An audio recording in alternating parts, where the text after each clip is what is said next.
ओशिनोको के एपिसोड की स्टार्टिंग में दिखाया जाता है कि रूबी और एक्वा डायरेक्टर द्वारा बनाई गई मूवी को देखकर काफी ज्यादा गुस्सा होते हैं, क्योंकि उस मूवी के अंदर आई का रोल बस 5 सेकंड का होता है। और अब एक्वा गुस्से में डायरेक्टर के पास कॉल करके बोलता है, आखिर तुमने ऐसा क्यों किया। तभी डायरेक्टर बोलता है, तो तुम वही बच्चे बोल रहे हो जिसे मैंने अपना नंबर दिया था। एक्वा बोलता है, आखिर तुमने मूवी में आई को ज्यादा स्क्रीन टाइम क्यों नहीं दिया है।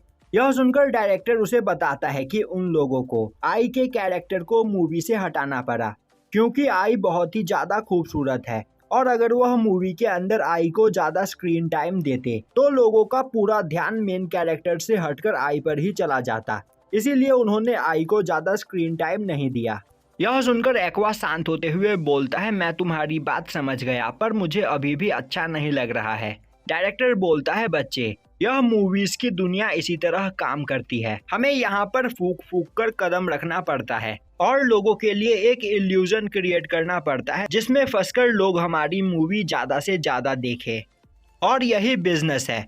पर मैं यहाँ पर तुम्हारी फीलिंग्स को समझ सकता हूँ। अगर तुम चाहो तो मैं आई को अपनी नई मूवी में मेन कैरेक्टर के रूप में लेने को तैयार हूँ, पर इसके लिए मेरी एक शर्त है। यह सुनते ही एक्वा खुश हो जाता है और बोलता है, मुझे बताओ आखिर तुम्हारी शर्त क्या है। डायरेक्टर बोलता है, उस मूवी में तुम्हें भी काम करना पड़ेगा। अब दिखाया जाता है कि एक्वा डायरेक्टर से मिलने के लिए एक शूटिंग प्लेस पर आया हुआ होता है। वहीं डायरेक्टर उसे मूवीज बनाने के तरीके के बारे में समझा रहा होता है और अब वह बोलता है, बच्चे, यह एक लो बजट मूवी है, तो क्या तुम यहाँ पर मेरे साथ काम करने को तैयार हो। यह सुनकर एक्वा कुछ सोचने लगता है। तभी वहाँ पर मिहाको आती है और डायरेक्टर को एक्वा का ख्याल रखने के लिए थैंक्स करती है। तभी डायरेक्टर बोलता है, तुम्हें एक्वा के लिए परेशान होने की कोई जरूरत नहीं, हम दोनों काफी अच्छे दोस्त बन चुके हैं। तभी एक्वा बोलता है, मैं यहाँ पर तुम्हारे साथ मूवी में काम करने को तैयार हूँ। जो सुनकर डायरेक्टर खुश हो जाता है और वहाँ से चला जाता है। तभी मिहाको बोलती है, एक्वा, आखिर तुमने यहाँ पर ऐसा क्या किया जो डायरेक्टर तुम्हें इतना ज्यादा पसंद कर रहा है। कहीं तुमने उसका ब्रेन वॉश तो नहीं किया है। एक्वा बोलता है, नहीं, ऐसी कोई बात नहीं है। डायरेक्टर को यहाँ पर मेरा एटीट्यूड पसंद है, इसीलिए वह चाहते हैं कि मैं उनकी मूवी में काम करूँ।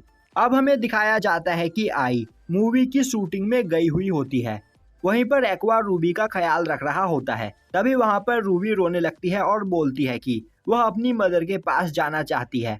जो देखकर एक्वा उसे शांत करने की कोशिश करता है। वहीं वह सोच रहा होता है कि यहाँ पर लॉजिकली रूबी की एज 18 साल से ज्यादा है, पर फिर भी वह एक छोटे बच्चों की तरह बिहेव कर रही है।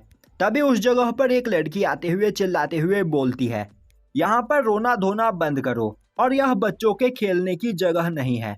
अब उसे देखकर एक्वा उससे बोलता है, आखिर तुम कौन हो। तभी वह लड़की अपना इंट्रोडक्शन देते हुए बोलती है कि उसका नाम काना आरिमा है और वह भी इस मूवी में काम कर रही है। तभी रूबी को याद आता है कि काना आरिमा एक काफी फेमस एक्टर है और इसने कई सारे मूवीज के अंदर काम किया है, पर यह ज्यादातर मूवीज और ड्रामाज में रोती ही रहती है। तभी काना बोलती है, उन मूवीज और ड्रामाज में उसे वैसे रोल ही दिए जाते हैं, तो वह इसमें कुछ नहीं कर सकती है।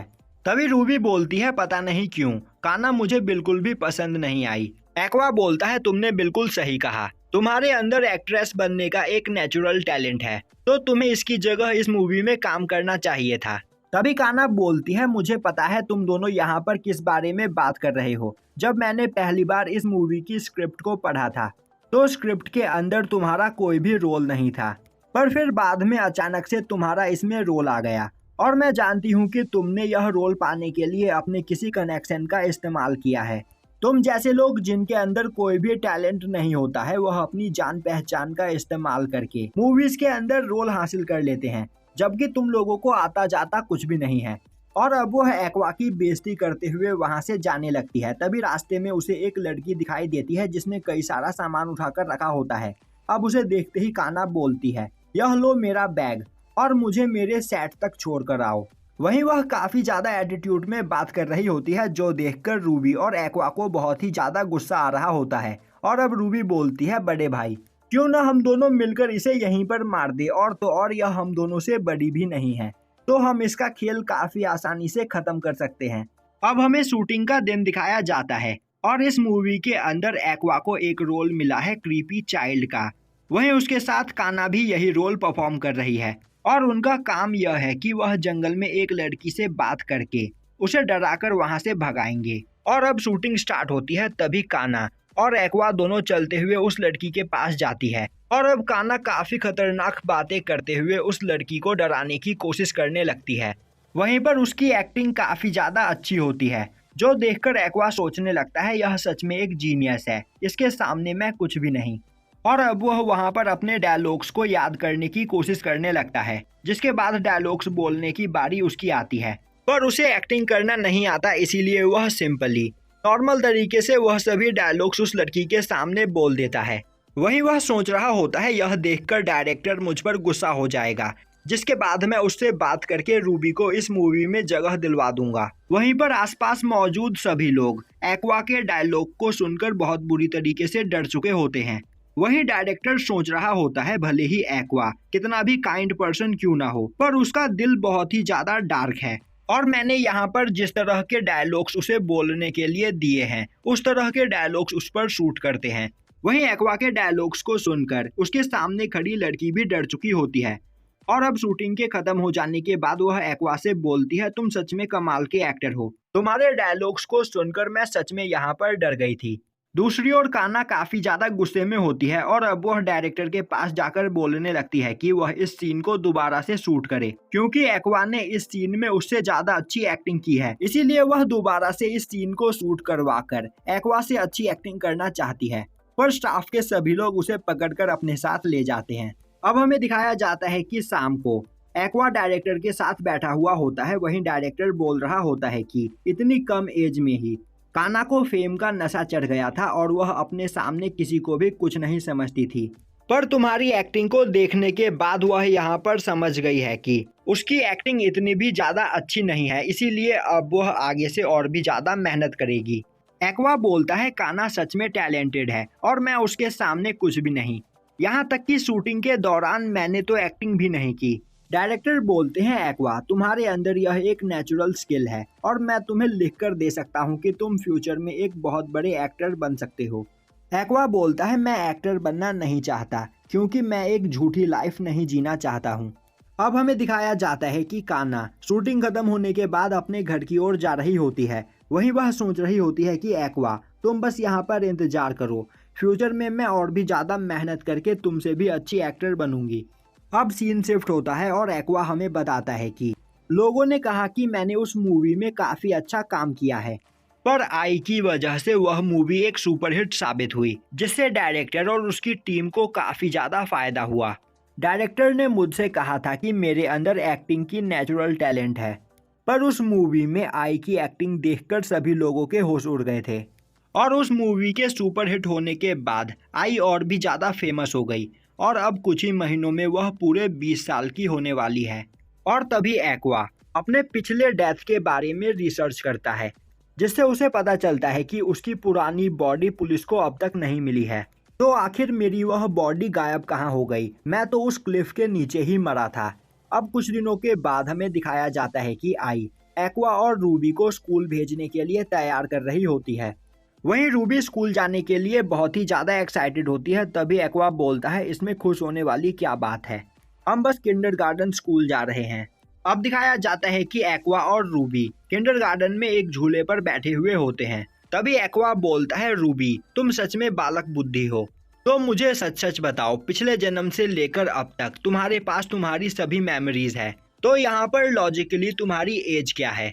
अब यह सुनकर रूबी सोचने लगती है अगर उसने एक्वा को अपनी रियल एज बता दी तो एक्वा उसे एक बच्चे की तरह ट्रीट करना स्टार्ट कर देगा। वैसे भी एक्वा एक ओल्ड मैन है और अब वह बात को बदलते हुए बोलती है अपनी पिछली लाइफ के बारे में भूल जाओ, हमारा यहाँ पर पुनर्जन्म हुआ है और हम अभी बच्चे हैं, तो हमें बच्चों की तरह ही एक्ट करना चाहिए। एक्वा बोलता है मुझे लगा ही था कि तुम कुछ ऐसा बोलोगी, जिसके बाद वह वहां पर एक फिलॉसफी की बुक निकालकर पढ़ने लगता है। दूसरी ओर रूबी झूलों पर खेलने लगती है। वहीं आसपास मौजूद किंडरगार्टन के टीचर्स एक्वा को देखकर सोच रहे होते हैं आखिर यह बच्चा यहाँ पर कर क्या रहा है, यह फिलॉसफी की बुक पढ़ रहा है, जो बुक्स हम भी नहीं पढ़ पाते हैं। अब अगली क्लास में एक टीचर सभी लोगों को डांस सिखाने के लिए आती है। अब डांस का नाम सुनते ही रूबी डर जाती है और क्लास से उठकर भाग जाती है, जो देखकर एक्वा उसके पीछे आता है और अब वह बोलता है आखिर तुम क्लास से क्यों भाग आई। रूबी बोलती है उसे डांस करना नहीं आता और अगर वह डांस करेगी तो यहाँ पर सभी लोग उसका मजाक उड़ाएंगे। एक्वा बोलता है अब मुझे समझ में आया, पिछले जन्म में तुम अपनी पूरी लाइफ एक कमरे में बंद थी और अपनी बीमारी की वजह से तुम कमरे से बाहर नहीं जा सकती थी। पर मैं जानता हूँ कि तुम्हें डांस करना पसंद था, पर तुम कभी डांस नहीं कर पाई, इसीलिए तुम यहाँ पर घबरा रही हो। तभी रूबी बोलती है पिछली लाइफ में वह आई की बहुत बड़ी फैन थी और वह उसी की तरह डांस करना चाहती थी, पर अपनी बीमारी की वजह से वह सीधा चल भी नहीं पाती थी।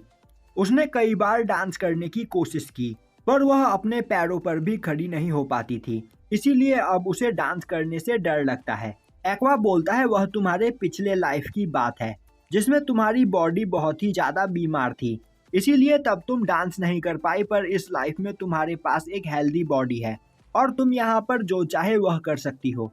अब एक्वा की बात सुनकर रूबी को थोड़ा अच्छा लगता है और घर आकर वह प्रैक्टिस रूम में डांस करने की प्रैक्टिस करने लगती है, पर वह वहाँ पर बार बार नीचे गिर जाती है क्योंकि उसे डांस करने से डर लग रहा होता है।